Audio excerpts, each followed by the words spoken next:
Hi everyone and welcome back to my vlog series of my journey through martial arts. So after my pretty non-eventful start to Thai boxing as a young child, I did end up going back to it when I was about 14 years old, just to casually keep fit and do something outside of school that was still sporty.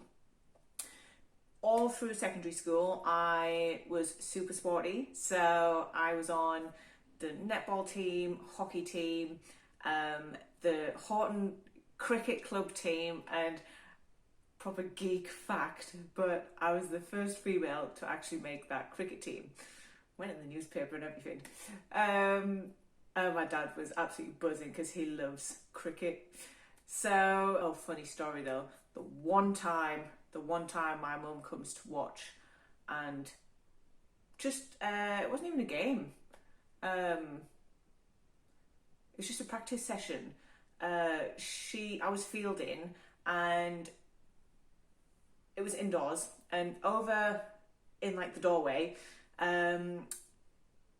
she came in, and I was so surprised to see her. I looked over, and someone had batted the ball, and for that split second I turned back and it hit me right in the head. I was so embarrassed. I went so red.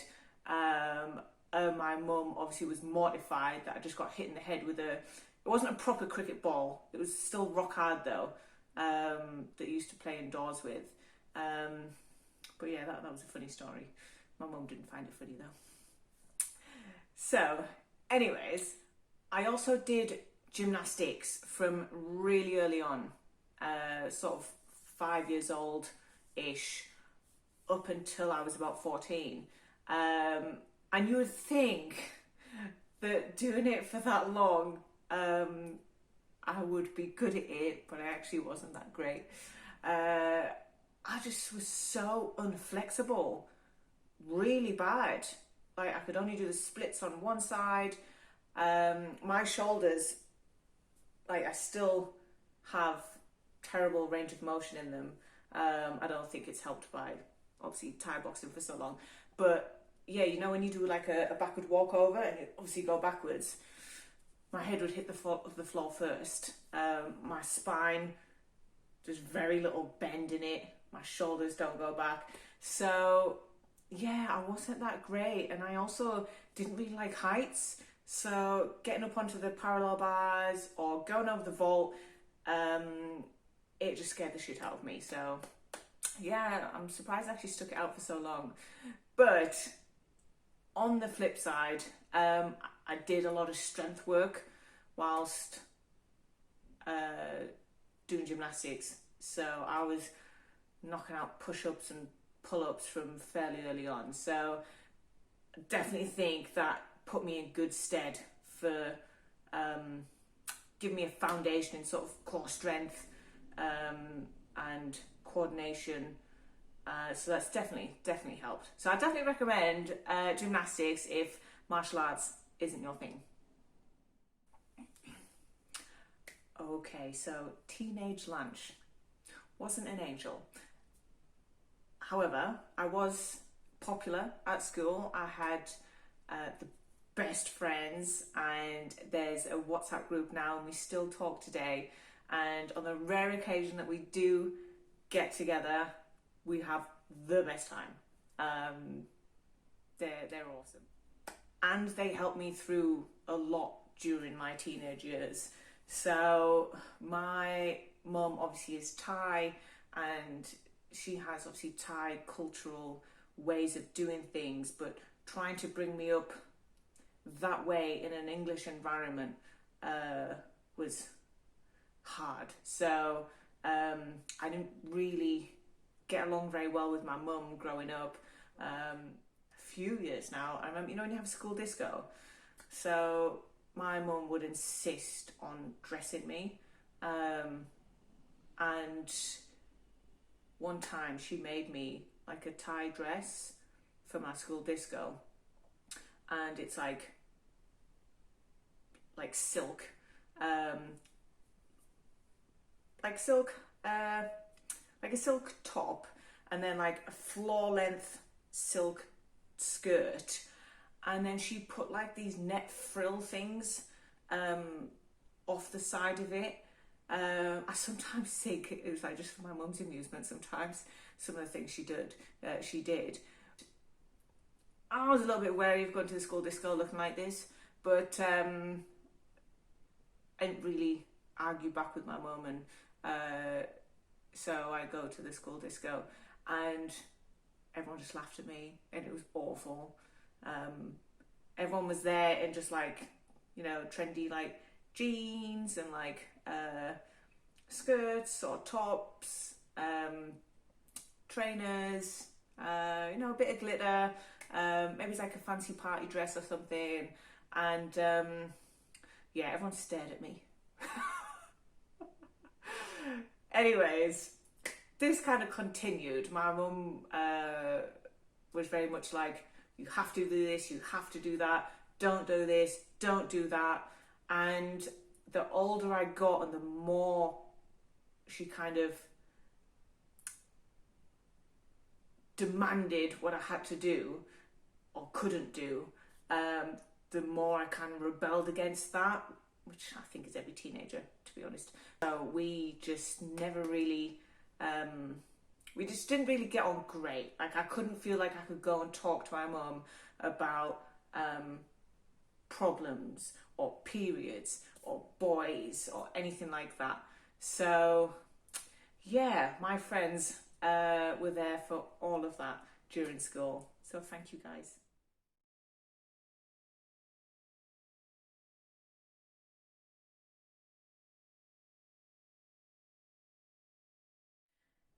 So during these rebellious teenage years, I got into a fight with three girls when I was walking home one night, and I've told this story before. So if you've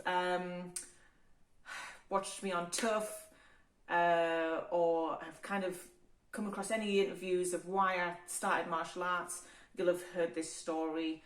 There is a blog on it as well on my website, www.lancashire.co.uk, and basically I got my ass kicked, okay? And at this point I was just doing Thai boxing for a bit of fun, just keep fit, and I was going with Nikita, so you know, it was just something that we both did together because we went off to separate secondary schools.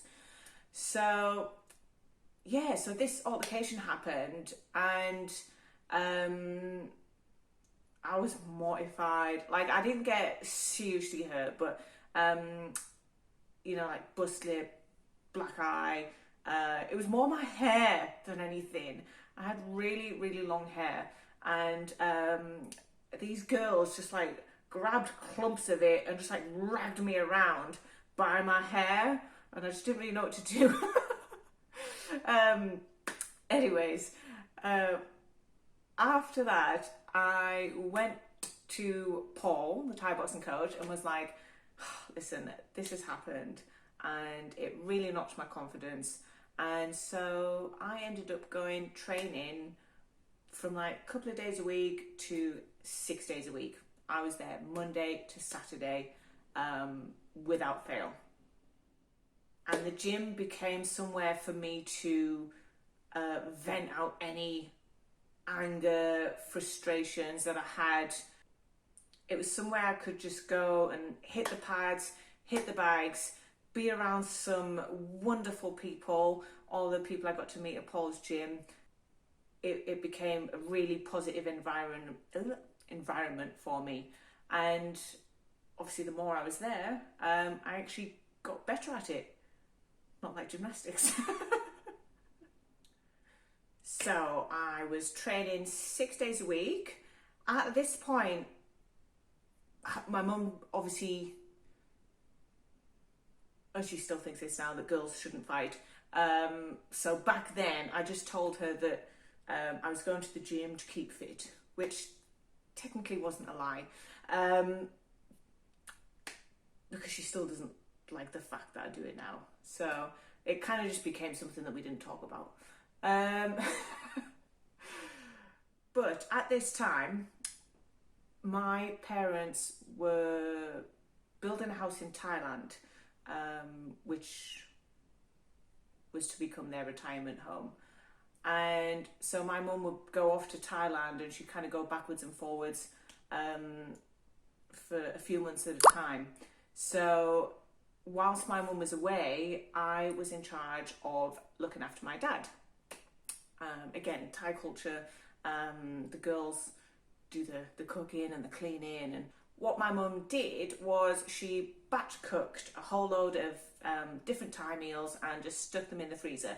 So every night at 6 o'clock, if my dad wasn't working away, he would get back. I would have the Thai meal reheated. I'd have put some rice on. He'd have that. I'd wait for him to finish. I'd make him a cup of tea, and then off I'd sprint to the bus stop and get to the 6:30 Thai boxing class. That was my routine, Monday to Friday. Thai boxing every single night, and Saturday morning was a sparring session for a long time. So yeah, I loved it. So I was about 16 years old when I had my first amateur fight, and it was at a working men's club called the Engineers in Darlington. So if you ever fought for Paul, you definitely fought in this working men's club. So obviously this is going back a few years now. It was super crowded. You could still smoke indoors. The crowd was always like rowdy, and I was really excited for this fight. A lot of the guys from Paul's gym was fighting, and you know, the atmosphere was really good. The banter was great. So yeah, I wasn't nervous at all. And then I remember walking out to Mr. Boombastic, which I didn't pick. But anyways, I got in the ring and I've got Paul on one side and Paul Spinks on the other. And a girl I was fighting was from Bolton, I think.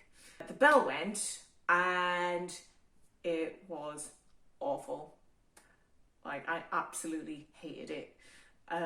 This girl just came running at me, throwing all of her hands and kicks and everything at the same time, and I got so overwhelmed and like flustered. I ended up obviously just windmilling back, and after like the first round I was like, what the fuck is going on? And I think after the second round I just wanted to cry and I just wanted to get out of the ring. Obviously Paul didn't let that happen because I wasn't getting hurt or anything. I was just really overwhelmed. So anyways, I stick out this fight and we go backstage and I'm just like, Paul, I never ever want to do that again.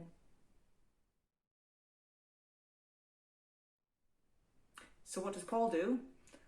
Paul gets me a fight a week later. And when he told me about it on Monday morning, he's like, oh, I've got another fight for you this weekend. And I was like, you're joking, aren't you? I was like, I don't want it. He's like, tough, you're doing it, you know, it'll be a better experience, blah, blah, blah. And I was like, fine. Kind of felt forced into it. So off we travelled to, I think, Manchester, about, well, exactly a week later. It was on the Saturday. And I was terrified this time round. All I could think about was losing again, letting everyone down, not being able to actually showcase what skills I've learned and kind of built upon over the past couple of years that I've been training. So yeah, I wasn't looking forward to it at all. And then we got in there and the girl I was fighting was a little bit more experienced, and we ended up having a really good fight. So I still didn't win. I didn't get the decision, although we kind of thought that I had won. But I just remember getting out of the ring, going to the toilet to get changed, cried, spewed, and I actually just thought I had let everyone down because I hadn't won. But anyways, I kind of gathered myself, went back out, and everyone was so proud of me. Paul has a few words that he says. I think he says this to everyone. Stand strong and be first. And listen. Definitely have to listen. And that's what I did. So I stood my ground. I tried to be first, and I listened to what he was saying. And you know, that's all Paul or any coach can ever ask of you, is that you do your best.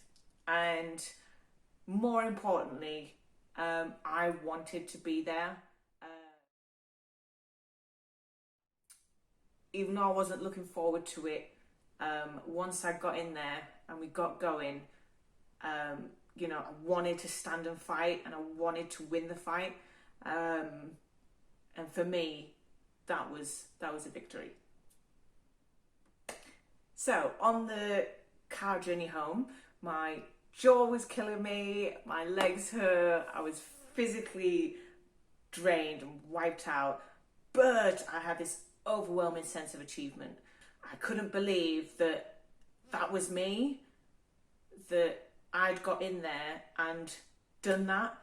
I absolutely loved Thai boxing, and I decided that day that I wanted to compete again.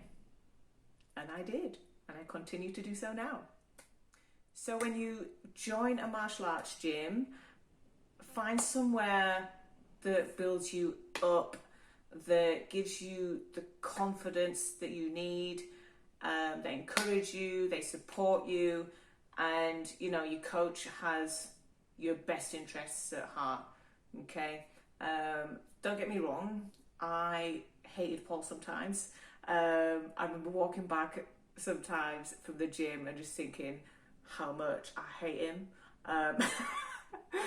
Oh, but he was so blunt sometimes and straight to the point. You know, if I sparred terrible, he would tell me about it. Some of his training sessions were disgusting, so bad that I wanted to cry. He made me run all the goddamn time. I hate running, but you know that already. So much so, I would hope that a car would run me over when I was out on my runs so that I didn't have to run anymore. How bad is that? Oh, anyways. And Paul wasn't exactly very generous with his praise.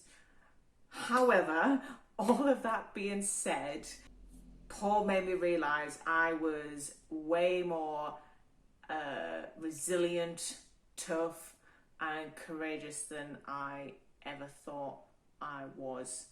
And for that, I will always be grateful. And